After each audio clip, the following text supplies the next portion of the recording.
Fala galerinha, professor Oberon aqui, hoje para dar continuidade àquelas nossas aulas sobre literatura brasileira, e eu já quero começar esse vídeo fazendo uma pergunta para vocês. Para vocês, o que é ser romântico? Pensem aí um pouquinho, o que vocês acham que é ser romântico? Pessoal, eu tenho certeza que vocês já ouviram muito essa palavra aí, romance, romântico, romantismo, e tem aquela galerinha que acha que ser romântico é quando o cara dá flor pra menina, dá bombom, e a garota acha que o cara romântico é aquele que joga um monte de pétalas de rosa para ela passar e abre a porta do carro para ela e coisas do tipo, tá? Então, se vocês acham que isso é ser romântico, tem a ver também com o nosso assunto de hoje. Então, vocês já deduziram qual é o nosso assunto de hoje, e ele é o romantismo. Então, saibam que existiu uma estética artística, toda uma corrente artística que recebeu o nome de romantismo. E aí, quando a gente fala de alguém romântico, ou de romance, o termo vem dessa estética artística. E por que isso? Tá? O que todas essas coisas aí tem a ver com o romantismo?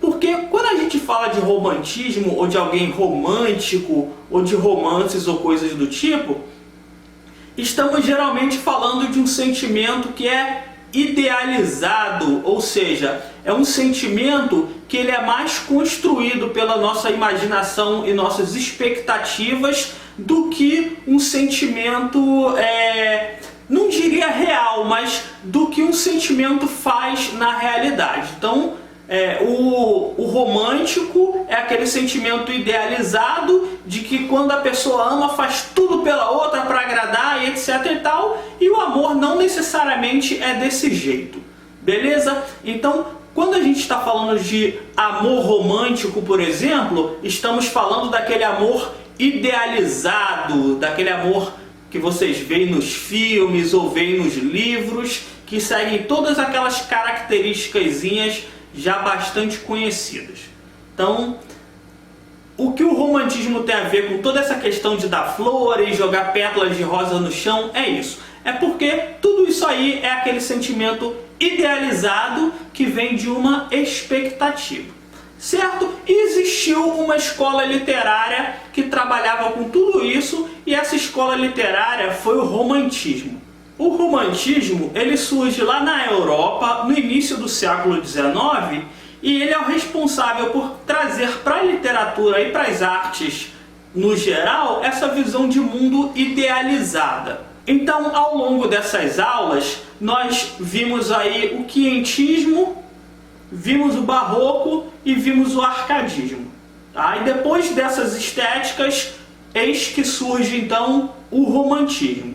Como eu falei antes, lá na Europa, início do século XIX, e depois ele acaba chegando aqui no Brasil.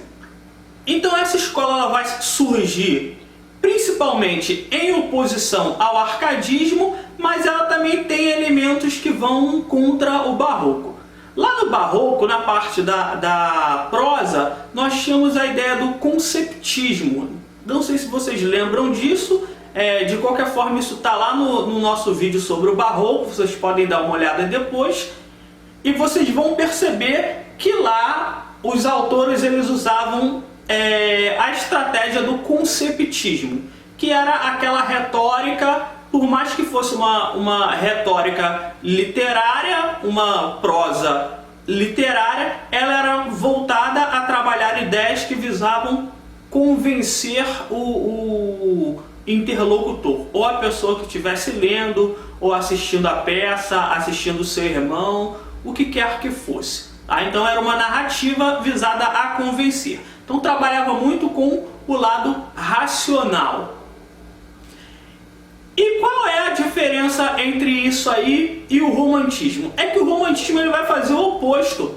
Ao invés de trabalhar com o lado racional e tentar convencer, ele vai trabalhar mais com o subjetivismo e o lado emocional. Então, ao invés do romantismo trabalhar mais com ideias de lógica e coisas do tipo, ele vai trabalhar mais com as questões emocionais do indivíduo, tá? Então, isso aí já é uma coisa que o romantismo entra de encontro com o barroco. E com o arcadismo? Qual é a diferença entre o romantismo e o arcadismo?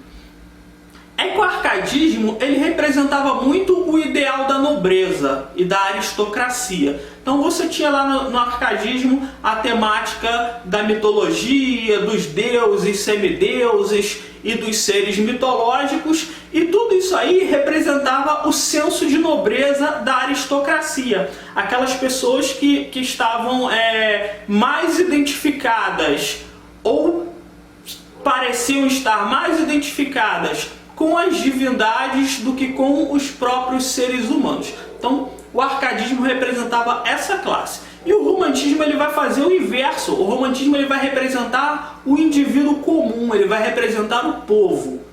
Então, o que acontece? Ele vai trabalhar mais com as coisas do cotidiano, com as coisas do sentimento individual e situações cotidianas, do que com aquelas questões lá temáticas relacionadas à mitologia. Então, o romantismo ele rompe com o arcadismo nesse sentido. Ele deixa todo esse sentido de nobreza e de aristocracia de lado e começa a trabalhar mais com as situações e as preocupações do indivíduo comum. Então é por isso que o romantismo ele foi uma arte muito mais popular do que o arcadismo, porque trabalhava com esses sentimentos que dizem respeito ao ser humano em geral e não apenas pessoas de uma determinada classe.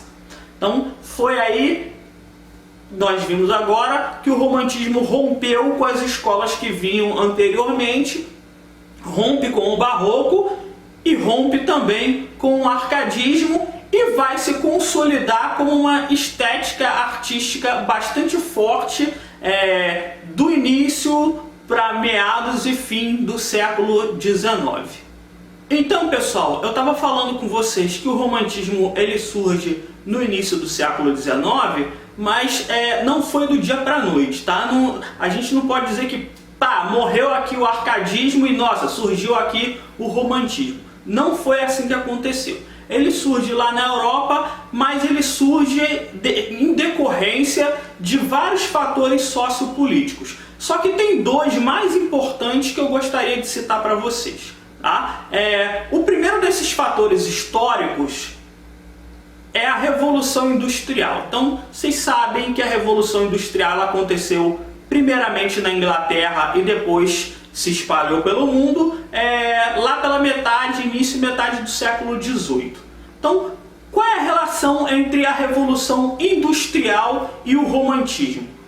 É que a Revolução Industrial faz com que surjam duas novas classes na sociedade, que é a classe que a gente conhece como proletariado e a classe que a gente conhece como burguesia. Então, quem era a burguesia? Burguesia eram, obviamente, os donos daquelas fábricas que estavam surgindo, daqueles meios de produção, e o proletariado, obviamente, era a galera que trabalhava para esses donos, o pessoal que trabalhava nas fábricas. Então, a sociedade ela começou a deixar de se tornar feudal aí com a Revolução Industrial e essa automatização dos meios de produção. Então, começaram a deixar de existir as guildas lá dos fabricantes e começaram a surgir as fábricas e os meios de produção automáticos.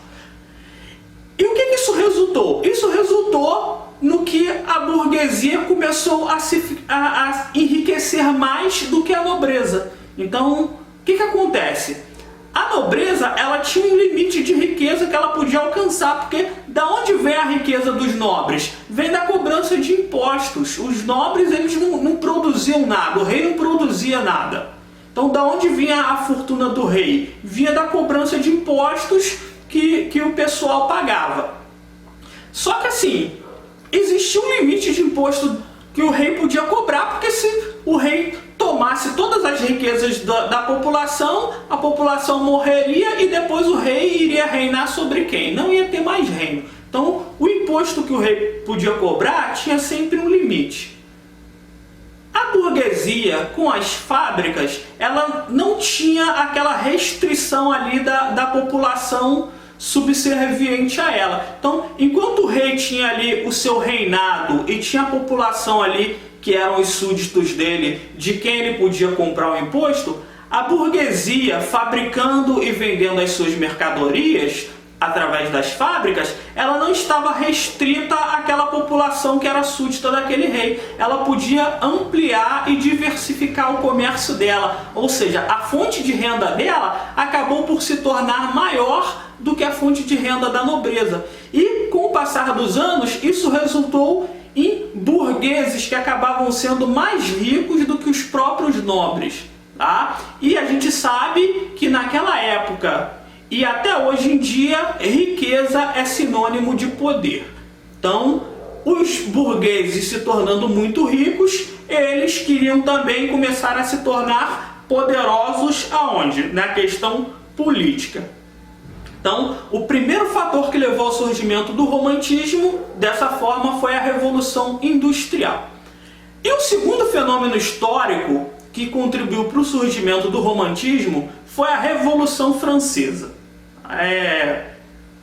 A Revolução Francesa como uma revolução da burguesia, tá? Porque até então, lá na França, quem comandava era a nobreza, tinha o rei, tinha a rainha, tinha a corte, tinham todos os nobres, e o povo era súdito desse rei, desses nobres, e serviam, pagavam os impostos e tal, e eram governados por essas leis. E aí o que acontece? A burguesia, querendo tomar o poder, os burgueses agora já estavam muito ricos por causa da Revolução Industrial, e agora eles queriam também o poder político. Porque se eles tinham mais dinheiro do que o rei, por que o rei deveria continuar mandando neles?